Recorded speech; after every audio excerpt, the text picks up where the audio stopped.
Welcome back, folks, to the Traveller Character Biographies. When we last left off, we'd just gone through the life of Conard, the warrior from Kermimu. The final character of the Traveller crew is not a skilled diplomat like Yeland, nor is he a warrior like either Conard or Edwin, but still will hopefully prove to be an essential crew member in this campaign. But who is he, and how did he get to his position? Let us step into the world and past of Bicheal Molton. Bicheal was born on the planet Xemos, which is the binary planet of Esal, whereas Esal is a planet that once was great and is slowly grinding into decay and crime. Xemos is an entirely Imperium-run institute, a planet whose main population works directly for the Third Imperium. Imperial consulates, and all manner of industry, business, and admin offices, all devoted towards the Imperium, are stationed on Xemos, a planet which doesn't have much of an atmosphere compared to the others, and it doesn't have many resources, so a lot of things are brought in via trade. This, of course, creates a lot of admin, and from a very young age. Bicheal didn't seem to have any particular leaning towards anything, except computers, and numbers and calculations, of which Bicheal was very skilled. Possessing a keen mind, and an even keener willingness to learn, he lacked the physical strength of some of his peers. He made up for it in intelligence, and the fact that he knew a computer system inside out, for his age. When it was time for him to pick a career, Bicheal had his mind made up, and entered into the world of corporate life, specifically insurance, because all people, even people who work directly for the Imperial Consulate, need insurance. And the Imperial vessels require insurance.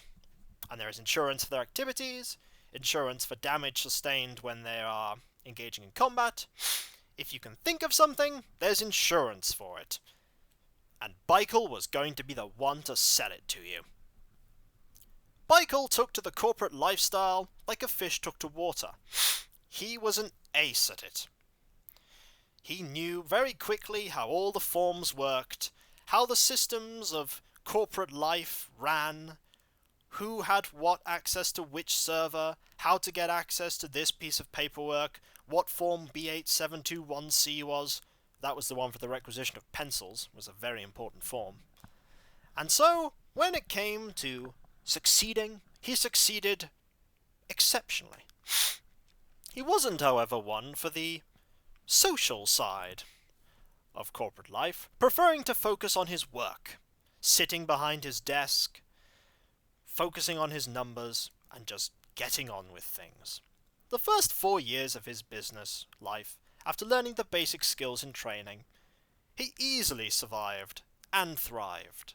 But during his time, even at the beginning of his career, he uncovered deep in the archives a loophole in the insurance documents and terms and conditions of his employment that would have allowed him to illegally take advantage of something that he technically could have got away with due to the wording of said contract, but it was morally wrong. He could have gained much money, skill, perhaps even a promotion. But Bicheal was not one to take the easy way if the easy way was wrong. He was not one to be corrupted, not one to be bribed, and not one to take the corrupt way to success, and instead reported the information to his superiors, where the loophole was then closed. He may not have gained, but he felt like he'd gained doing the right thing. He got promoted through the ranks that term, gained even more knowledge in computers than he previously did. For Bicheal intended to stick with this company for the long haul. His first main job, he wanted it to be his last main job, and to retire in his old age, respected and powerful in the company. A director was what he aimed at ultimately. To enter beyond senior management, become a director, and just sit there and work all the time. His second four-year term, he wanted to gain even more skills, and so he tried socializing with people to see what they knew. Instead of actually learning anything he thought might be useful, he got involved in an after-work gambling club. The after-work gambling club was run by a particular man known as Eights and Threes. Eights and Threes, who he later got to discover the actual name for as Kenneth Eights and Threes Jeremy Johnson, was a hobbyist gambler, but also fantastic with mathematics and numbers, able to work things out at speeds that made some people question if he had a computer system linked to his brain. He was one of the people that gambling did in fact pay for. He taught Bicheal a few things about how to play, how to gamble, and how to use the odds to his favour, and the two, over his career in the corporate world, became firm friends. It was also at this time that he befriended that superior in his corporation, which gained him an ally. That ally was David Cook, a man far above him who had been in the company for so long that he knew each and every single thing about corporate life. If there was some scheme or an incentive or a way that any corporation worked, David Cook knew it, because David Cook had lived it. But David Cook also was a man who had felt the stresses of corporate life. David Cook, even during his working hours as well as after, was a man known to drink, sometimes to excess. But despite that, the two worked together well and helped each other whenever they could. Easily getting promoted and heading into a managerial position, Bicheal entered his fourth year term. Easily surviving in the profession as he rised up the ranks and adapting to the higher echelons of corporate life,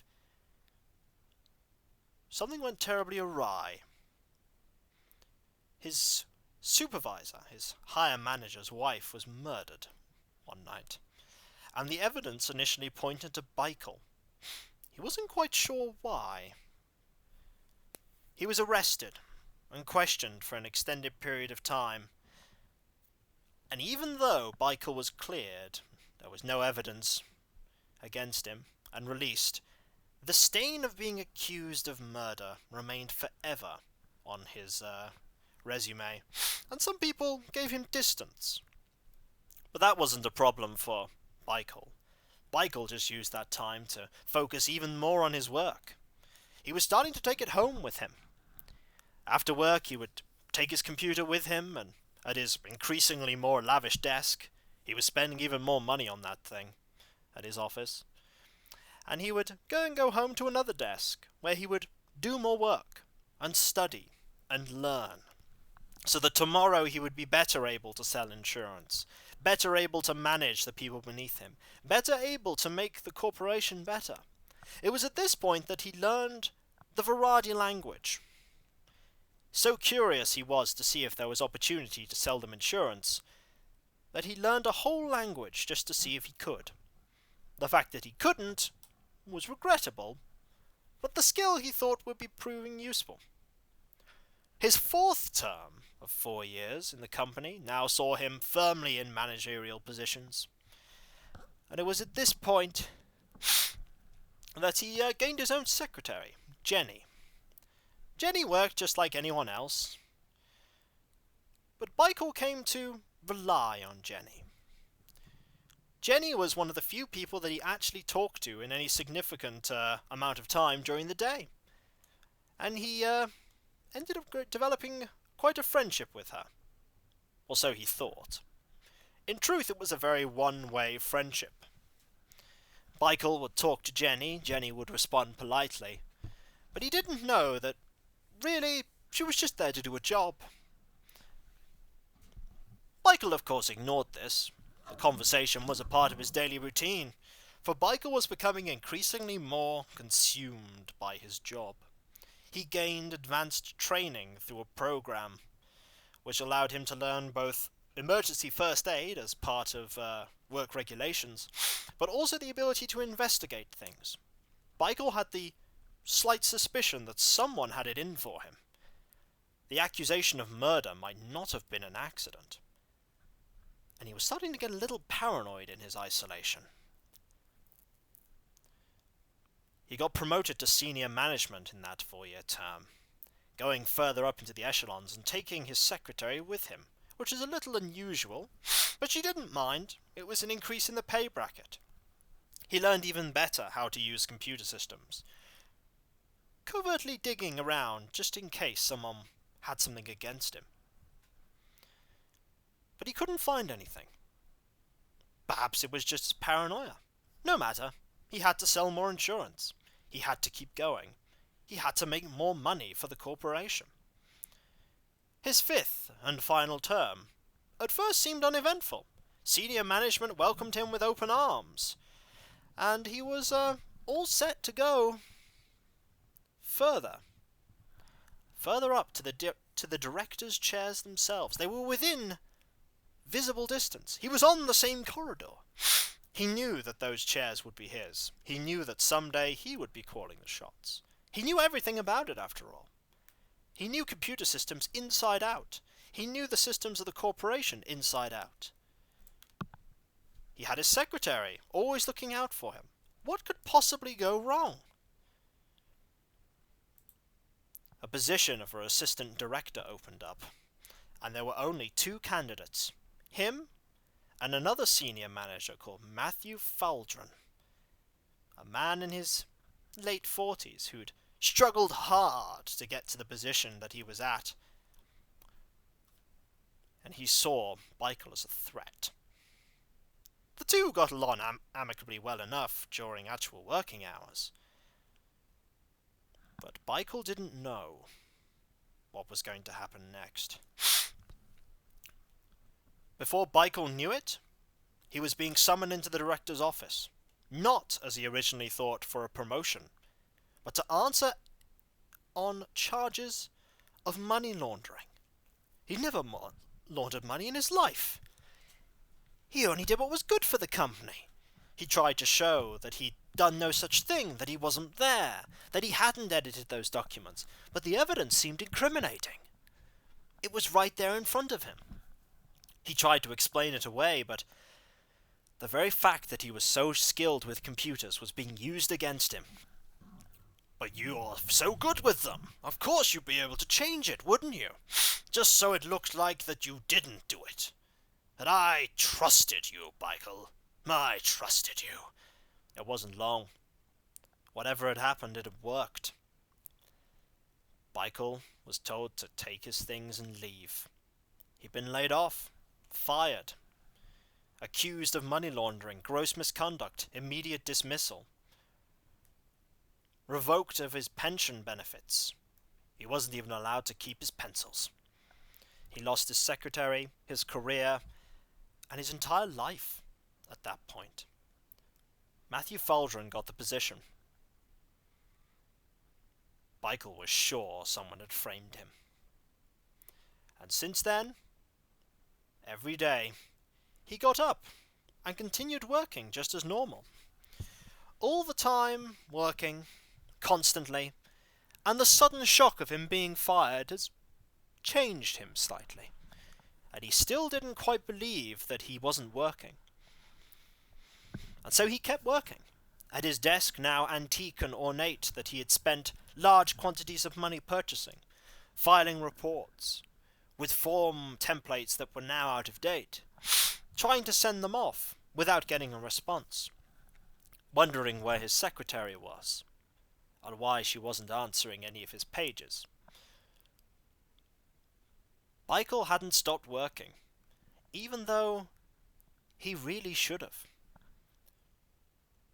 But that didn't matter to Bicheal, for he had a job to do. And deep down, he knew that he'd find the person that framed and ruined his life, just as soon as he filled in that B87133C form. Bicheal is a man who would seem very unassuming to a person that met him.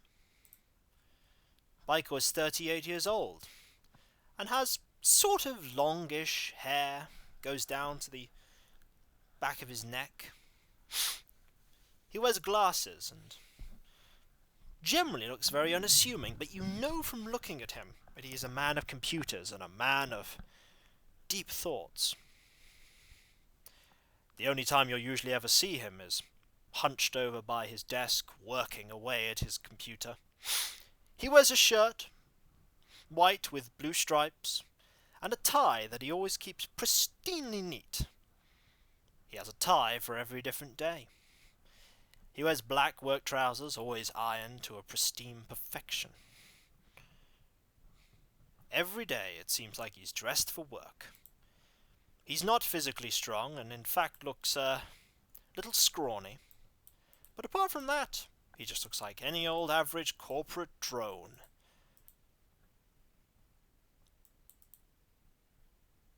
To look at Bicheal would be one thing, but to hear how he speaks is quite another.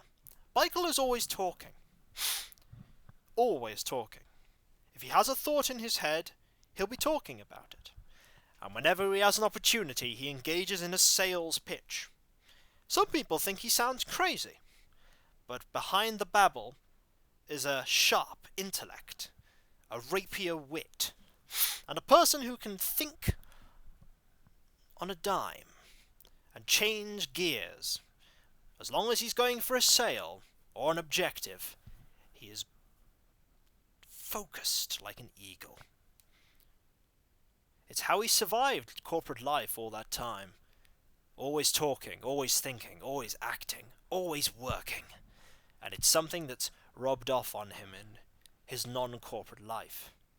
He cares about profit, money, achieving things above all things, and rushes to make it. If there's a way that he can do work to make profit, he'll do so. And when it comes to an objective, he is the person that you'd want on your side. But when it comes to talking to people about non-insurance related media, perhaps it might be better to get Yalen to do the talking. Bicheal is a man who is completely disattached from his work environment, a fish out of water, robbed of his perfect dream job, perhaps by a cruel twist of fate, perhaps by someone desiring to advance instead of him.